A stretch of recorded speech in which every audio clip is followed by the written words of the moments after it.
Ser podcast. Las 7 de hoy por hoy. Ser podcast. Hola, muy buenos días. Han sido semanas de inmovilismo en la Franja de Gaza, donde está en vigor un alto el fuego, a pesar del cual Israel ha matado al menos a 260 palestinos. Ahora esa tregua ha recibido un espaldarazo oficial porque el plan de paz que promovió Donald Trump ha sido aprobado por el Consejo de Seguridad de la ONU. Eso incluye el envío de una fuerza de paz internacional que se desplegará al menos hasta finales de 2027 para proteger a los civiles palestinos y los corredores humanitarios, también para asegurar las fronteras de Gaza con Israel y con Egipto. That all parties will implement the peace agreement in good faith and in a spirit of compromise. El objetivo de las Naciones Unidas es llegar a la prometida solución de dos estados que permita al fin la autodeterminación del pueblo palestino, cuya máxima autoridad celebra el acuerdo para implementar el plan de paz. Eso es lo que consta por escrito. Otra cosa es que esto vaya a cumplirse, el reconocimiento de los dos estados. La resolución que llega mientras Israel no deja de incumplir ese alto el fuego con más asesinatos sobre el terreno, deja en el aire otro frente abierto, porque Hamás no respalda ese plan. José Luis Astreola. Hola, buenos días. Dice Hamás que esta resolución solo tiene en cuenta los objetivos de Israel. También que la fuerza de paz es, en el fondo, una fuerza, dicen, de ocupación. Y el enviado de Washington a las Naciones Unidas, Mike Waltz, insistía anoche en Nueva York en la necesidad de desmilitarizar la franja, algo que rechaza frontalmente Hamás, para quienes el debate sobre abandonar o no las armas es un asunto interno. El plan de paz aprobado por la ONU sienta las bases para la creación de una autoridad de transición que supervisará el propio Donald Trump. El presidente de los Estados Unidos, que se hace llamar promotor de la paz, tiene ahora la mirada puesta en su supuesta lucha contra el narcotráfico en el resto de América.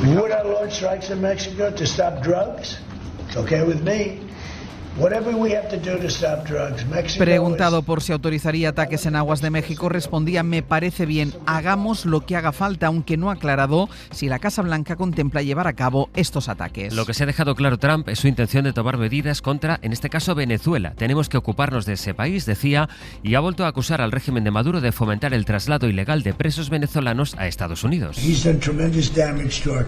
Él, Maduro, ha hecho un daño tremendo a nuestro país, decía Donald Trump, y ante el nuevo ultimátum de la Casa Blanca ha sido esta madrugada cuando el presidente venezolano ha vuelto a salir públicamente para pedir diálogo y paz a Washington. La otra cita internacional del día va a estar en nuestro país, porque hoy está previsto que llegue a España Volodymyr Zelensky para pedir más apoyo en su lucha contra Rusia. El presidente ucraniano se reunirá con el rey Felipe VI, con el presidente del gobierno Pedro Sánchez y con representantes españoles de la industria de defensa. Esta es la tercera vez que Zelensky visita a nuestro país desde que empezó la invasión de Putin.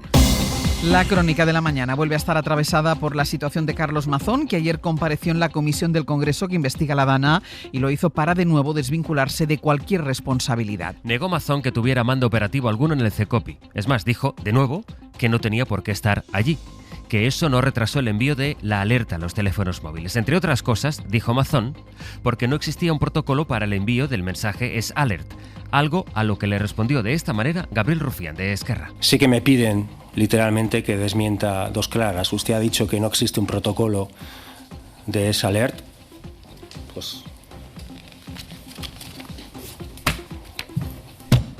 Pues es este. Le recomiendo, al menos, que en mi turno, por favor, no me mienta. El todavía presidente en funciones de los valencianos volvió a hablar de la teoría del apagón informativo, tesis que la jueza de Catarroja ha descartado en cada uno de sus autos. Todos los grupos, salvo el PP y Vox, reprocharon al presidente su ausencia durante la crisis, también que no respondiera a las llamadas de la consellera Salomé Pradas cuando alargó su comida en el Ventorro y acompañó después a Maribel Vilaplana al parking, a donde fue, dijo, sin sus escoltas. La justificación del presidente en funciones fue esta. Pues yo la de las 19:10 no sé si es que estaba andando y tenía el móvil en la mochila en ese momento. Y la Diguem que no li vas agarrar el telèfon a la teua consellera perquè anaves caminant i no l'escoltaries. Bueno, pues, Digue'm això. Si no la escuché... El presidente de la Generalitat Valenciana, en alerta roja. Pues sí, oiga, no atenderá una llamada de veintitantas que hice, pues no significa estar incomunicado, como se ha dicho. Así empieza el martes, es 18 de noviembre. Hoy por hoy noticias.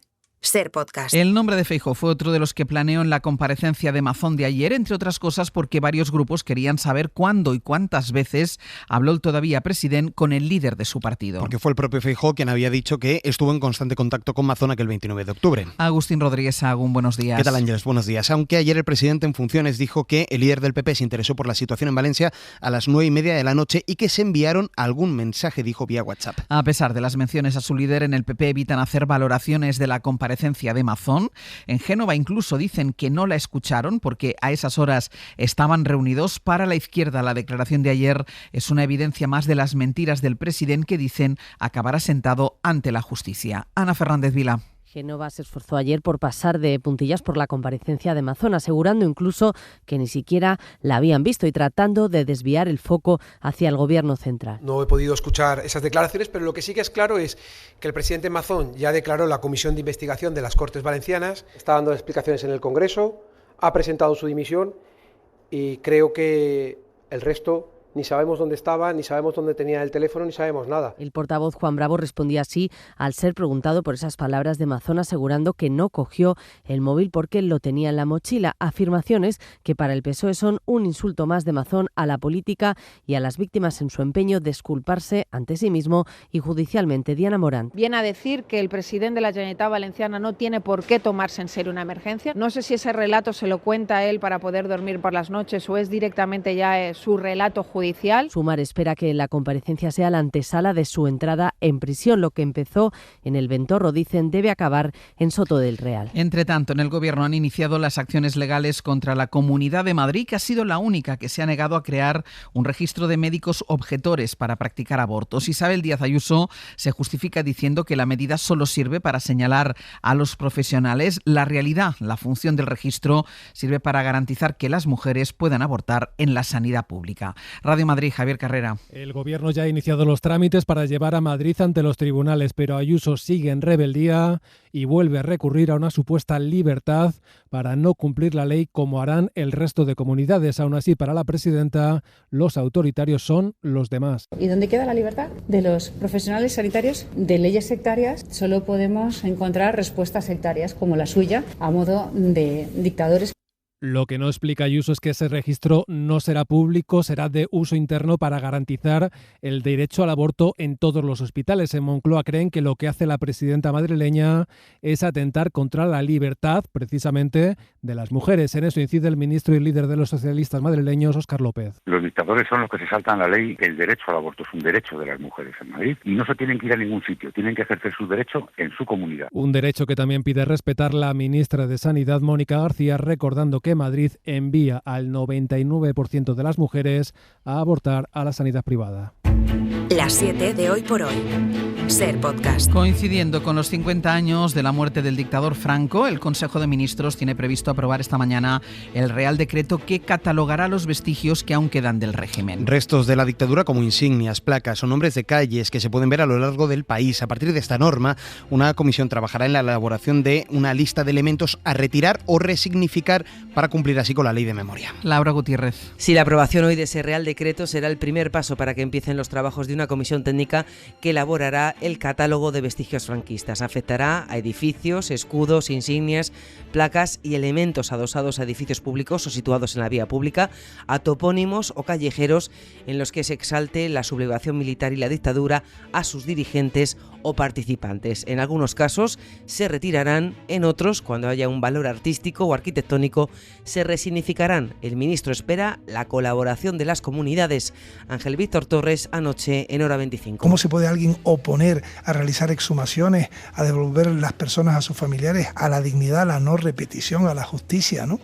Es incomprensible cuando estamos hablando de una democracia. No va a ser fácil, sé que hay, bueno, lo hemos visto con la Real Casa de Correos de Madrid. Las comunidades y también los ayuntamientos formarán parte de esa comisión técnica encargada de elaborar el catálogo.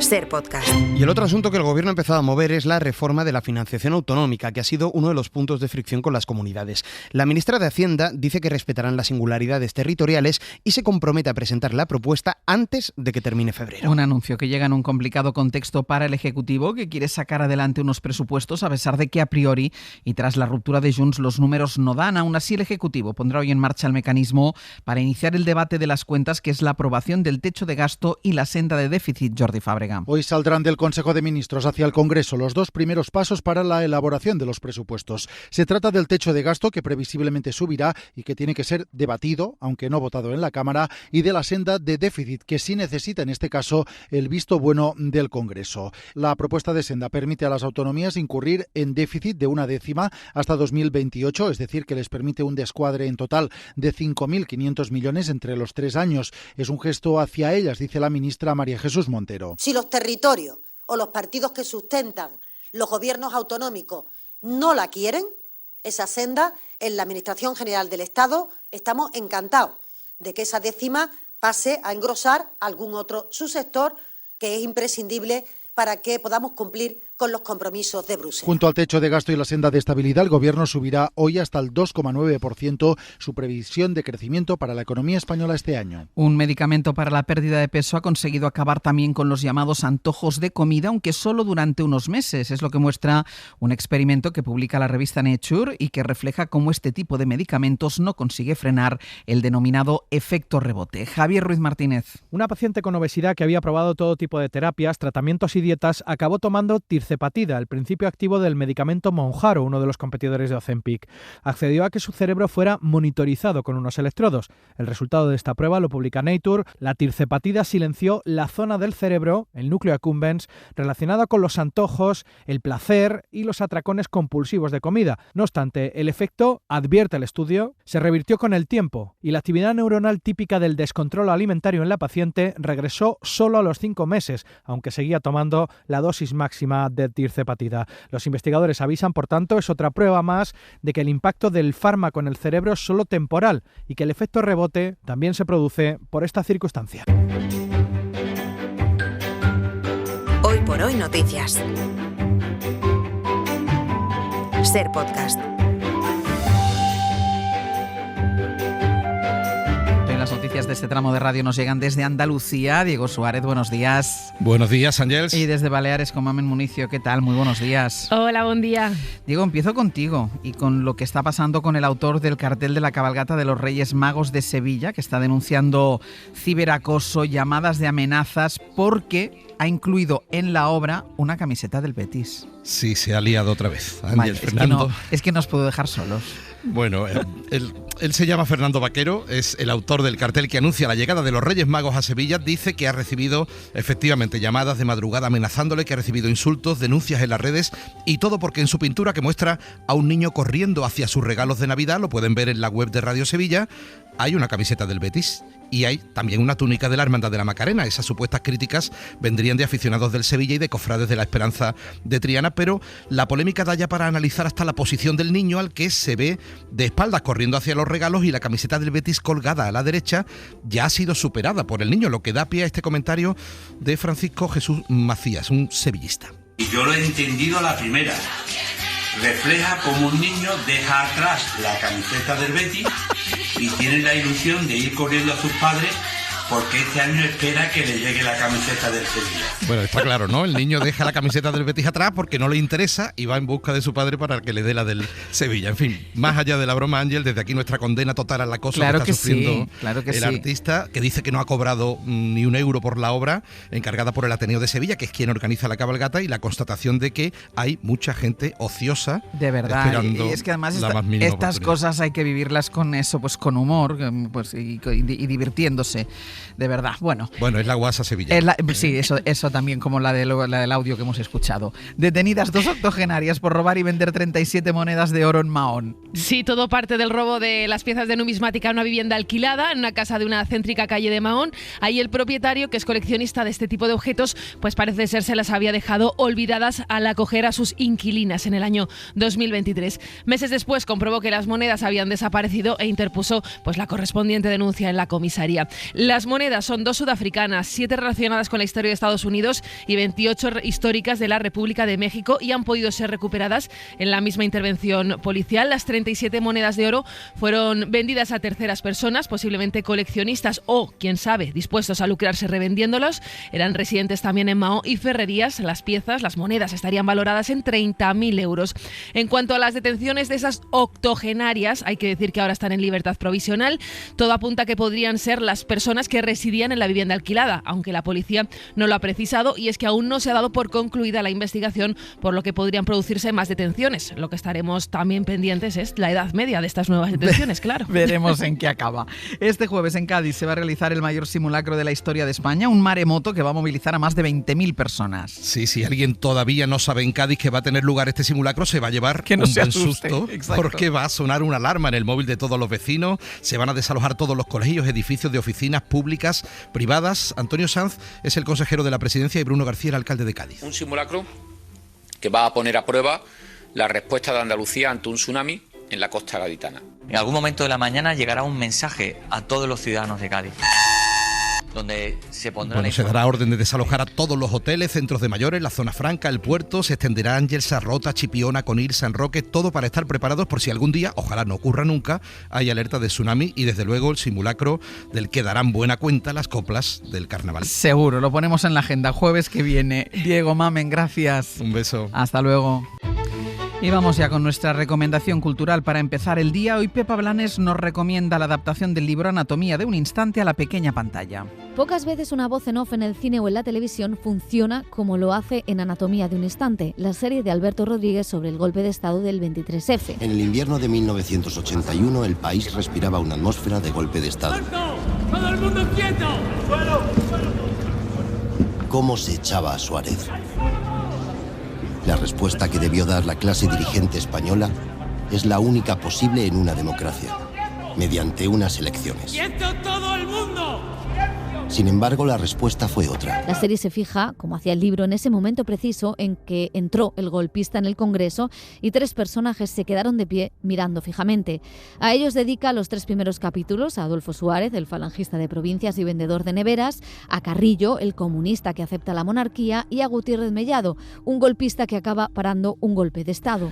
Y resulta muy interesante lo poliédricos que son los personajes, cómo iban a resolver parte de la transición. Como mínimo, es interesante porque yo creo que la gente no lo sabe. Y brillante adaptación dentro del Congreso, con un capítulo final dedicado al juicio contra Tejero. Y una voz en off, como decimos, que locuta Raúl Arévalo y que deja claro los claroscuros que ha tenido la transición. Para no perderte ningún episodio, síguenos en la aplicación o la web de la SER, Podium Podcast o tu plataforma de audio favorita.